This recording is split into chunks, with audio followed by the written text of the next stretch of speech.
ये जो मेडिसिन है, ये बैक्स्टर, बैक्जेल्टा या शायर, ये तो सबसे पहले यही प्रश्न चिन्ह है कि ये किस कंपनी की मेडिसिन है। क्योंकि जब हम बैक्स्टर की मेडिसिन लेते थे वर्षों से तो हम बहुत अच्छे थे, लेकिन जब से बैक्स्टर बैक्जेल्टा में कन्वर्ट हुआ, बैक्जेल्टा में कन्वर्ट होने के बाद ये शायर में डाइवर्ट हो गया। लेकिन अब प्रश्न यह उठता है कि शायर इंडिया में अभी तक रजिस्टर्ड है नहीं, तो किस अथॉरिटी से ये मेडिसिन बैक्स्टर बैक्जेल्टा सप्लाई हो रहा है। दूसरी बात, दवा की जो हमारे सामने है ये एंटी हेमोफिलिक मेडिसिन है जो ब्लड से निर्मित है और जिसके ऊपर स्टिकरिंग किया गया है। जो हमारी औषधि नियमावली है, जो सप्लाई की नियमावली है, उसके अगेंस्ट है। इसमें डैमेज ऑफ ऑर्गेन का केस बनता है। जो दवाई का जो इफेक्ट है वो तत्काल प्रभाव पे तो नहीं दिखा रहा है, लेकिन आने वाला समय में 2-3 साल में इससे बहुत ज़्यादा सारे नुकसान पेशेंट को हो सकते हैं। ये एक्सपर्ट का कहना है, मेरा नहीं कहना, ये एक्सपर्ट कहते हैं। तो जब एक्सपर्ट इतनी सारी बात को जान रहे हैं और इतना बड़ा मामला है, तो अभी तक इस दवा पे रोक क्यों नहीं लगाई जा रही है, हमको समझ में नहीं आ रही है।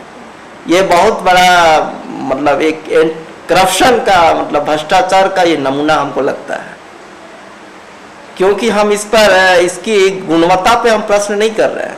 ये जो आप बैक्स्टर देखिए, ये डब्बा है, ये डब्बा में आप देखिए कि 500 यूनिट यहाँ पे स्टिकरिंग किया हुआ है।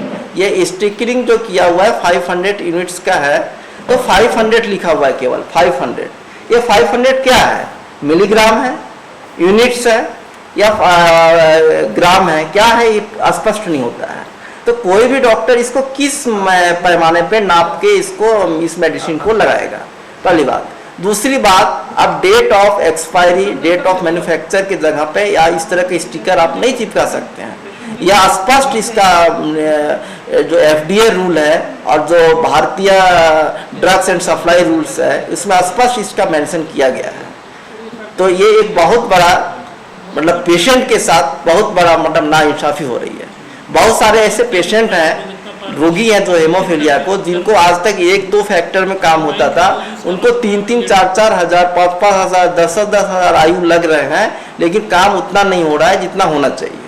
तो यह एक बहुत बड़ा प्रश्न चिन्ह है। इसमें हमने लिखा तो डायरेक्टर ने एक इंक्वायरी कमेटी बैठाई और इसकी सैंपलिंग करवा दी कि हम सैंपल के लिए इसको लैब टेस्टिंग के लिए भेज रहे हैं। मेरा कहना है कि आप लैब टेस्टिंग के लिए भेज तो रहे हैं, लेकिन इस दवा को अभी तक आपने क्यों नहीं रोका?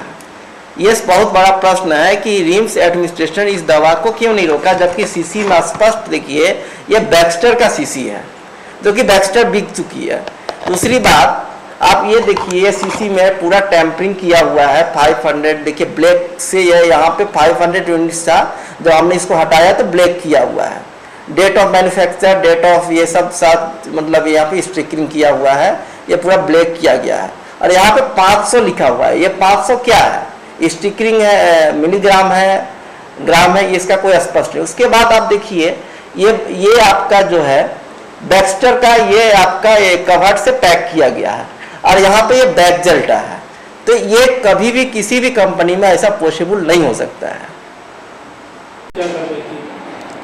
नहीं, इस तरह की शिकायत हमारे को मिली थी और जैसे ही शिकायत मिली वो इमीडिएटली हमने उसको सप्लाई को जो है पेशेंट्स को नहीं दिया और कंट्रोलर जो ड्रग कंट्रोलर है मिसेस रितु शाह है, उनसे पर्सनली हमने बात किया और राइटिंग में उनको दिया। इमीडिएटली उनको हमने जो कंप्लेंट थी कंप्लेंट करता द्वारा, उसके सभी बातों को ध्यान में रखते हुए उनको बोला गया कि इसको आप अभियान कराइए और वो NIB दिल्ली जो नोएडा में है स्थित, वहाँ पर जो है सैंपल वो भेजे गए हैं और उस पर जाँच में जो आएगा उसके बाद उस कंपनी पे अगर जो मापदंड के हिसाब से फैक्ट्री जो सप्लाई किया अगर ठीक नहीं हुआ तो कार्रवाई की जाएगी।